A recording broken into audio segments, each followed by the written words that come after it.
Right then, guys, welcome back. It's been a few days. I've only been waiting around, but yeah, like we said in the previous video, I was waiting.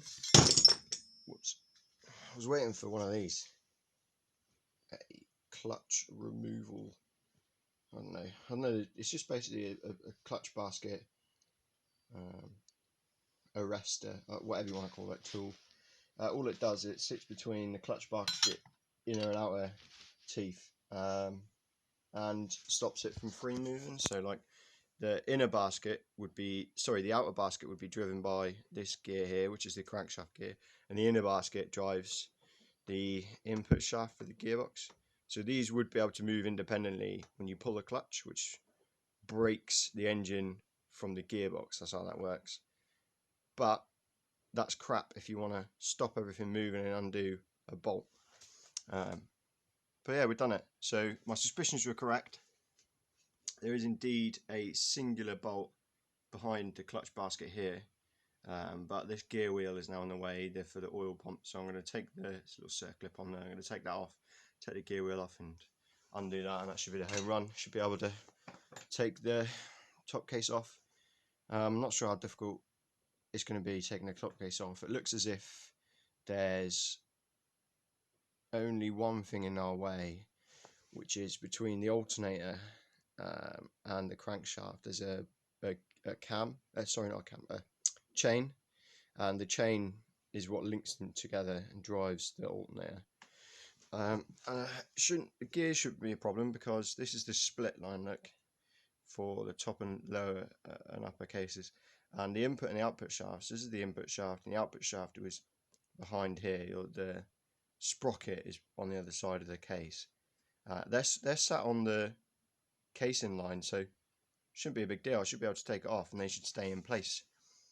I've never taken a gearbox apart, so I'll guarantee that I'll fuck it up if I have pieces go all over the place. Yeah, so what we'll do, we'll take that gear off and take the bolt out. We'll see how we go.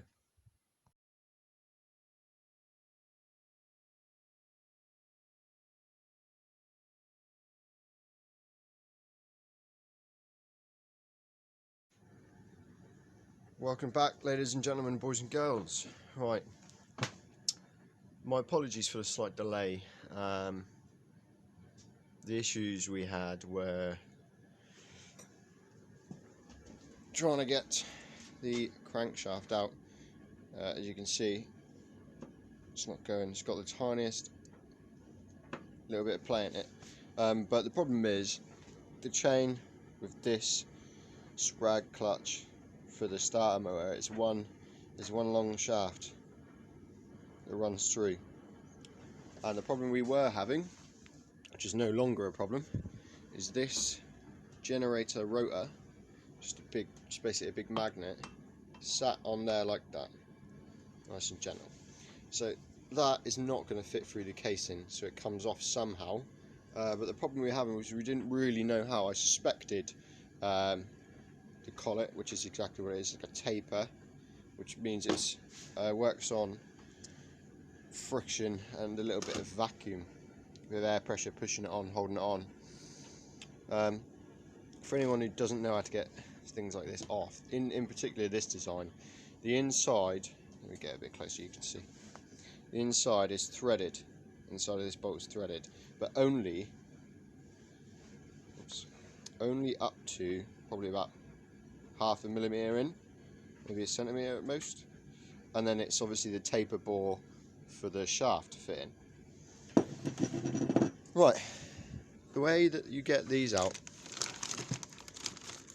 is brute force. So you need to purchase yourself one of these rather chunky bolts. I tried some of the bolts I had before from taking it apart. I maybe hoped that some of the bolts they would use would be the same size, but that was not the case, so I had to buy some. But what you do is you thread the bolt in the hole whilst it's on the shaft. And then you just gently keep threading until you feel that it's got a bit of resistance, and you put obviously the spanner or ratchet or whatever on, and keep in mind that this is still attached to the crankshaft, and there's nothing stopping the crankshaft from rotating. So as you turn it, the crankshaft is going to rotate.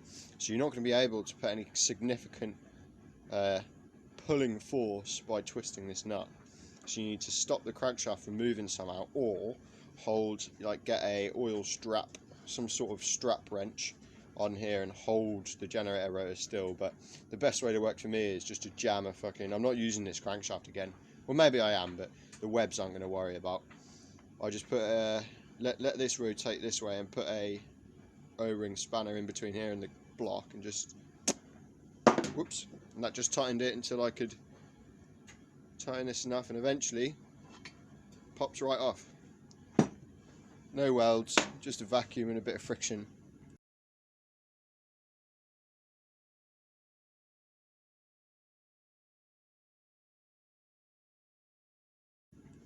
It's quite effective. But that's off now, ladies and gentlemen. So what we've got to do now is figure out, there's a couple of bolts here, figure out how to take this shaft out. It will come out one way or another, and this chain here will come off, it will slide out of the chain, and then the crankshaft will come out, and then that's it. That's the assembly, the disassembly for the top case complete. At the minute I'm going to leave the gearbox in just for the meantime. When we start cutting, obviously everything's going to come out. I don't want to contaminate the gears with fucking swarf. That'll just be a bad time. But yeah, we'll leave them in for the time being. I'll focus on getting this crankshaft out, and I'll hit you back up when it's done. Okay then, ladies and gentlemen, done. Finally over. Fully disassembled top case with crankshaft, chain, cam chain, that funny weird sprag gear item. Fully disassembled lower case, gearbox. That was a right puzzle. Never done one of them before, but it was it's only two screws, but it was all tightly interwoven. But that was quite fun. But I've done it now. Everything else disassembled is a mess. I'm just going to put it into nice little rag bags. I'll tie them up with some Mum and Mrs. baby pins, tie them together temporarily, just so they don't get mixed up and you lose stuff. That'd be a pain. I know I'm getting two, so technically I've got another chance, but why would you risk it, eh? So I'll bag them all up, and then I'm going to take the studs out of the crankcase, because that's going to be a pain when we're cutting. Don't really want to be messing around with that. And then just get another engine. I can't start cutting.